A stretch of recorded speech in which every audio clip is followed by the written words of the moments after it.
কিন্তু এটা কথা মই কৈ আহিছোঁ আজিও ক'ম যে এইটো আমাৰ ট্ৰেফিক আৰু পৰিবহণ বিভাগৰ এনফৰ্চমেণ্ট শাখাৰ এইটো এজ এ কণ্টিনিউ প্ৰচেছ। এইটো আমি চলাই থাকোঁ গোটেই বছৰজোৰা অভিযান আৰু উৎসৱৰ মুহূৰ্তত বিশেষভাৱে অভিযান চলাওঁ। আৰু যেনে স্পেচিয়েলিটি এতিয়া উইণ্টাৰ ছিজন ফেষ্টিভ ছিজন এই সময়খিনিত পিকনিক হয়, সেইকাৰণে পিকনিকৰ বাহন চলোৱা চালকসকলৰ ওপৰত আমি ড্ৰাংক এণ্ড ড্ৰাইভিং চলাইছোঁ। আজিলৈকে 3600 চালকৰ ড্ৰাংক এণ্ড ড্ৰাইভিং আমি টেষ্ট কৰিছোঁ।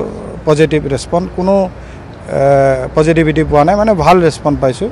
এতিয়া মুখ্যমন্ত্ৰী মহোদয় মিছন আছে, গতিকে কোনো লোকে ৰোড ছেফটিৰ নিয়ম উলংঘা কৰি বাহন চলাই দুৰ্ঘটনাপতিত হৈ মৃত্যুমুখত পৰিব নালাগে।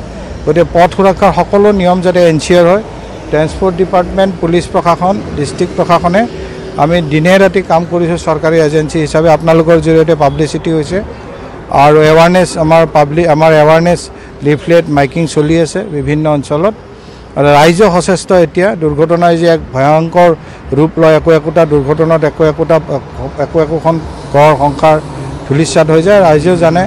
গতিকে আমি ভাল ৰেছপন্স পাইছোঁ। আশা ৰাখিছোঁ আমি 31 তাৰিখ 1 তাৰিখ দুৰ্ঘটনা ৰোধ কৰিব পাৰিম, মৃত্যুৰ সংখ্যা কমাব পাৰিম, ইঞ্জুৰিৰ সংখ্যা কমাব পাৰিম। পিকনিক স্পটত ইতিমধ্যে এৱাৰনেছ চলি আছে। পিকনিক কমিটিসমূহক প্ৰশাসনৰ পৰা দায়িত্ব দিয়া হৈছে যাতে তেওঁলোকে এনচিয়ৰ কৰিব লাগিব পিকনিকত যোৱা বাহনসমূহৰ চালকসকলে যাতে উভতনি আৰু যাওঁতে মদ্যপান নকৰে।